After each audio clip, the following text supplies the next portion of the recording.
So we're just at a job in Pudsey at the moment. We are, well, as you can see, it's a kitchen. We've got a kitchen sink to plumb up.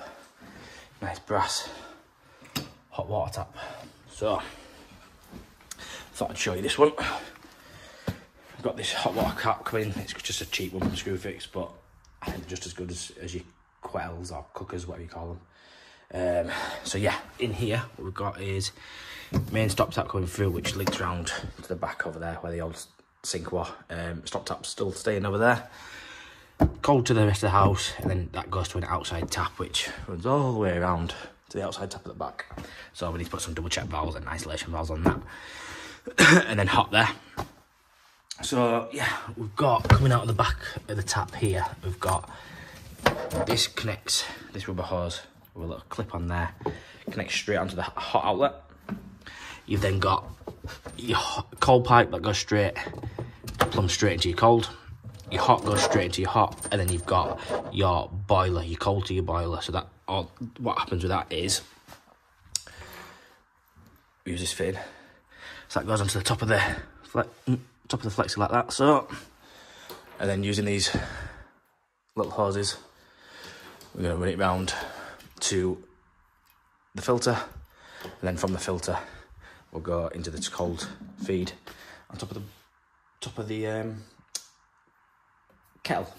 So yeah, there's no need for having to plumb up PRVs, expansion vessels and all that with this, so it's pretty straightforward. So it is tight in here, so how much footage you get I don't know, but we'll show you as much as we can. And then we've also got downstairs toilet putting.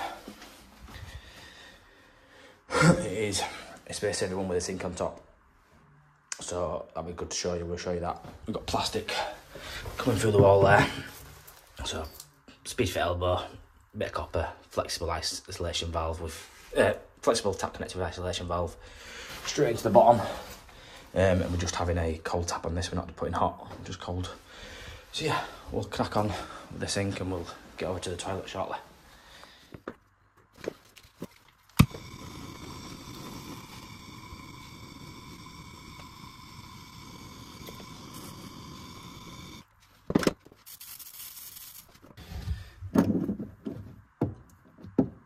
Right, so you can see here again, tight confined space. I've got as many compression fittings tightened up onto the pipework, pasted up out of place, just to make it life a little bit easier for myself.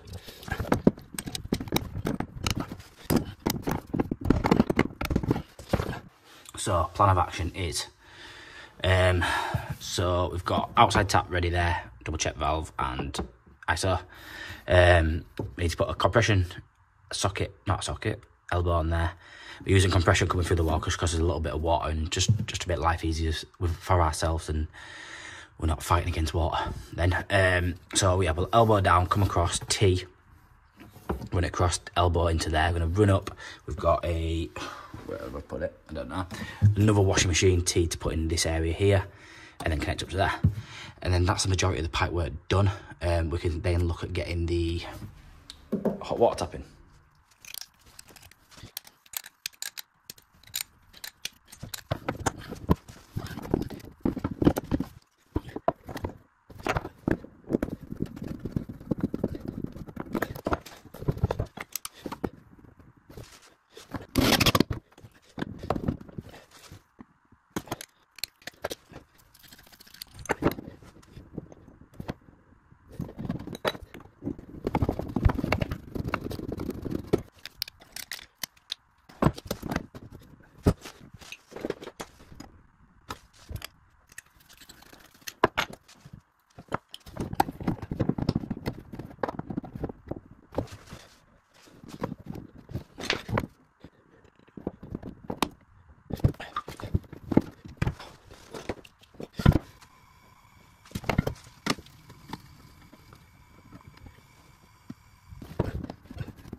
Note to self, when turning the water back on, make sure you turn the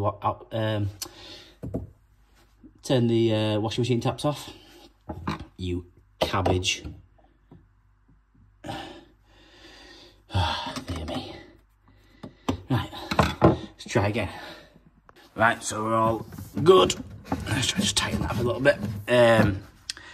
So all the water's back on now. Just get the waste in, and then we can get... I was going to put the hot water heater in first, but I thought if I put that in and then it's in the way of the trap, it'll be a bit of a nightmare. So I'll get the trap in first, and then we'll get the water heater in. So yeah, it's a nice brushed brass waste kit. So it comes with a foam washer there and a rubber washer on there. Unlike on basin waste and other trap waste, I use silicone. On these, I put them in dry. I never seem to have a problem with these. Probably just jinx myself, so touch wood, it doesn't leak. So, like always, that just pops in there. And then hooks on the bottom like that. And we have this bolt, which just goes through the waste, like so. And then, if you've not seen these before, these are called a plumb thumb, just a bit of a key ring. It's got like loads of different tools, meter box, radiator vent key, flat key, that's magnetic, so you put bits in, 10mm spanner, drain offs, lock shields, you name it, you can do it with it. So I use this rounded bit at the top, perfect for getting into these, and it never slips. So no, you're not going to slip with a screwdriver and end up scuffing it. So it's a perfect little tool for this job.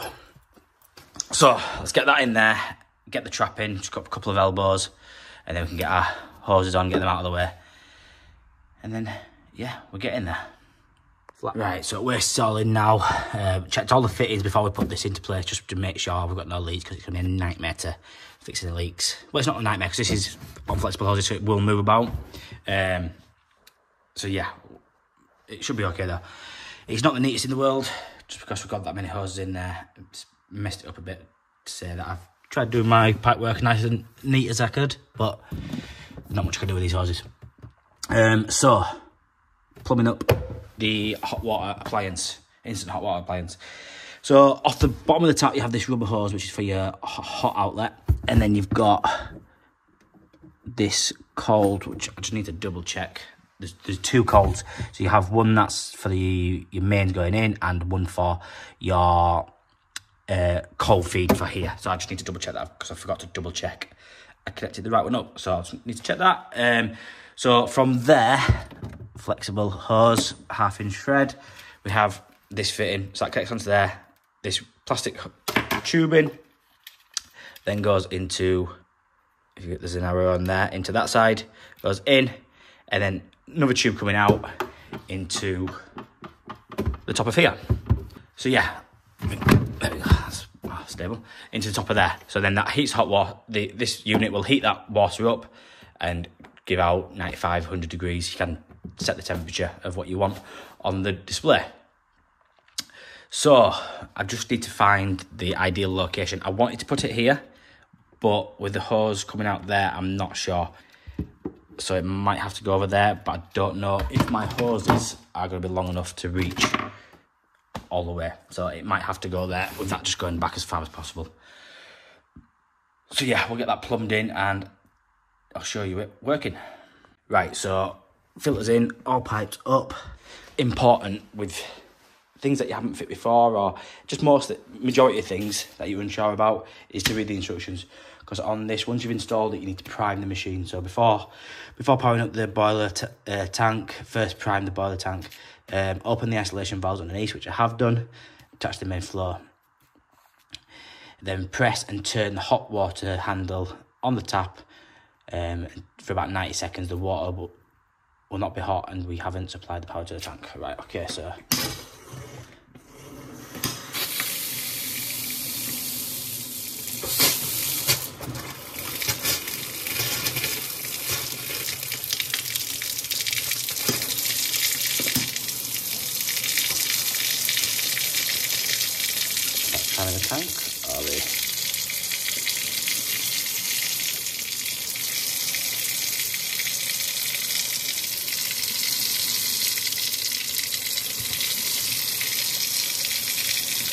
leave it like locked in place. There we go.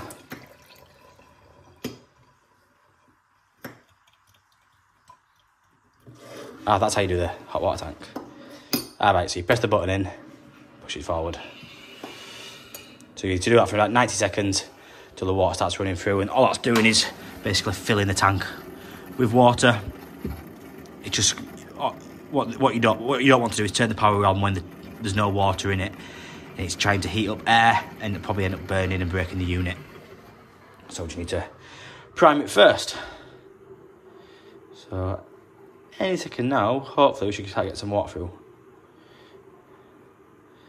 Always feels like a lifetime, doesn't it? Well, I don't seem to be any leaks, which is always a bonus.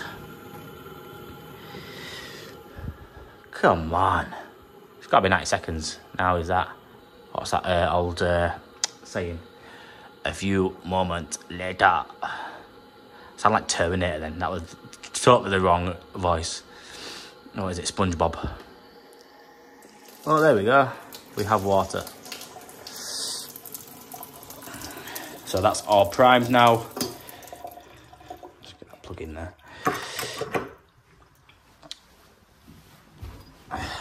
Get you out. That's all primed. Let's just double check the instructions. If you try power the tank before priming, there'll be an E3 error, right? Okay, it's done. Check all connections, that's no leaks. Tighten sufficiently. Press and turn the hot water handle again to remove any leaks. I think that was right, okay. So we look all good in the hood. So, power up. Let's turn the switch on. Touch screen, fancy. So on the front of this one, we've got current temperature, max temperature, which can change from 75, 85, 90, and 95. Most people just want it as hot as possible. So I think when this is spinning around, it means it's heating up. You can see it's already starting to heat up. So yeah, I'm pretty impressed. I do like these units because you're not having to mess around, having to get expansion vessels in, PRVs connected up to the waste and stuff like that. This is just like a plug and play. It's pretty simple, and yeah, it's all good. I do like this. So while that's heating up, we need to test out everything else, waste and everything. I ain't done that yet, and then we can move over to this sink. Sink and toilet.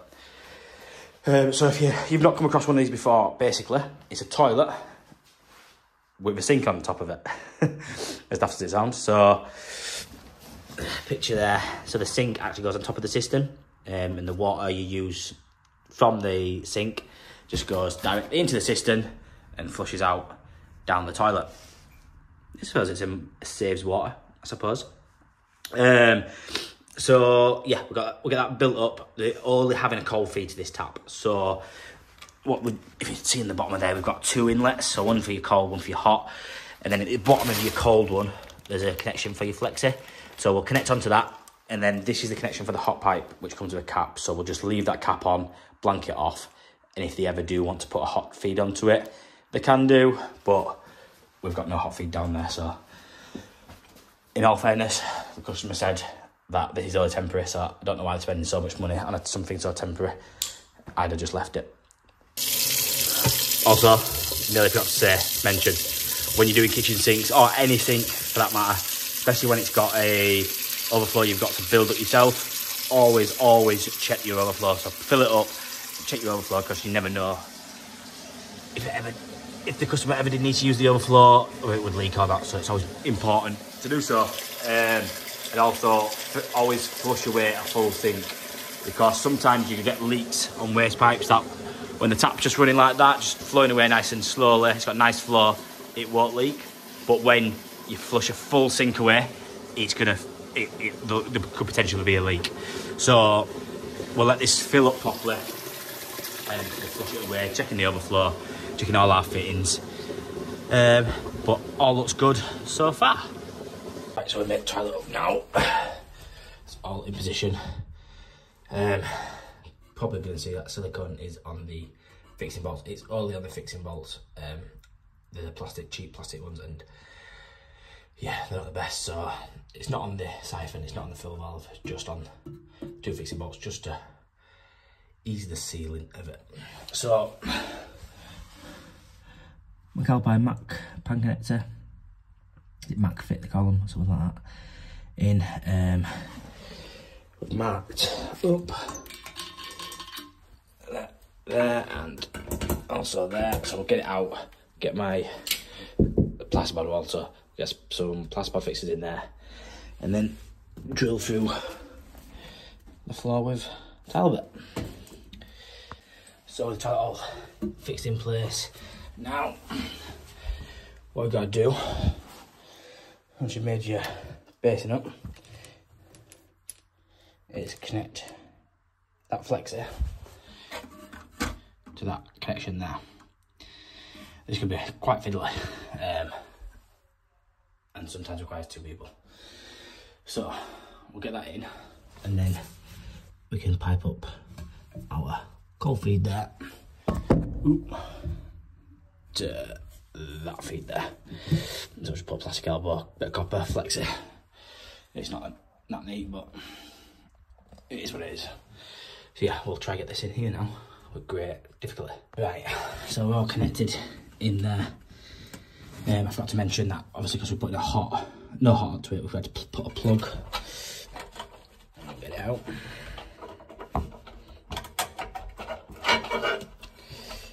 Plug on there just to stop the cold back feeding down the hot. A bit of a tip for you if you have to do this: take your siphon out, gives you a little bit more room to get in and get that tightened up. Right, let's get all this back together and get it packed up to bins. Right, so we didn't catch the end of that video. Well, we didn't film the end of that video because my phone died. So I've just managed to get some charging in the van. On my way home now. Job all done, all dusted. Went pretty straightforward, nice plan. Which we like, especially on, it's like on Friday, it's Thursday. Never mind. So yeah, hope you all enjoyed the video. I hope you picked up some tips, tricks, and just do a bit different to what we usually do a week in life and just get into one job for a change.